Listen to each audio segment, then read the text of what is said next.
Presidente Rodrigo Duterte nagbisita sa banwa sa Moises Padilla sa Negros Occidental kahapon. PRRD ginpangunahan ang command conference supod ang kapulisan kag nagsapol man sa duwa ka mga kandidato sa banwa. Kagpamuno sang kapulisan sa probinsya sa Negros Occidental kag Bacolod City, ginpasalig si Presidente Rodrigo Roa Duterte nga ipatuman ang demokrasya sa bug-os nga Negros. Yaring report. Sa isa ka command conference, sa ginbuilugan ni Presidente Rodrigo Duterte sa banwa sa Moises Padilla kahapon.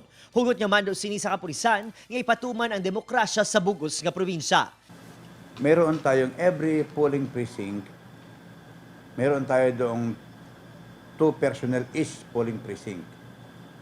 And meron tayo doong quick reaction team, quick reaction forces na nag-iikot.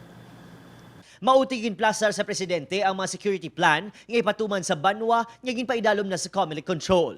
Personal man nga nakikita si Duterte sa mga magkasumpong sa politika sang banwa. Bahala siya kasi dito sa naganap na pag-ambush sa Vice Mayor Ella Garcia noong April 25 at gusto niya na wag nang magkaroon ng anumang karahasan. Ginpasalig sini si Vice Mayor Elia Garcia Yulo nga makuha ang hostisya sa kamatayon sang duha sini kahimata. Nakigsapol man ini kay Mayor Magdaleno Peña nga nagdugay sa sulod sang 20 minutos. That every member of the security forces, the armed forces and the PNP should be apolitical. And hamal niya we will ensure nga ang tanan nga botante magboto freely.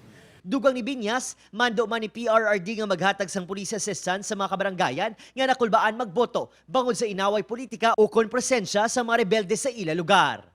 Although medyo may may warning nga similar incident nga matabo will be acted accordingly. So amo na ang ang instruction sa aton, the general instruction niya sa tanan nga to ensure nga peaceful ang election. Upod si Reynald Castillo, Adrian Prietos. One Western Visayas.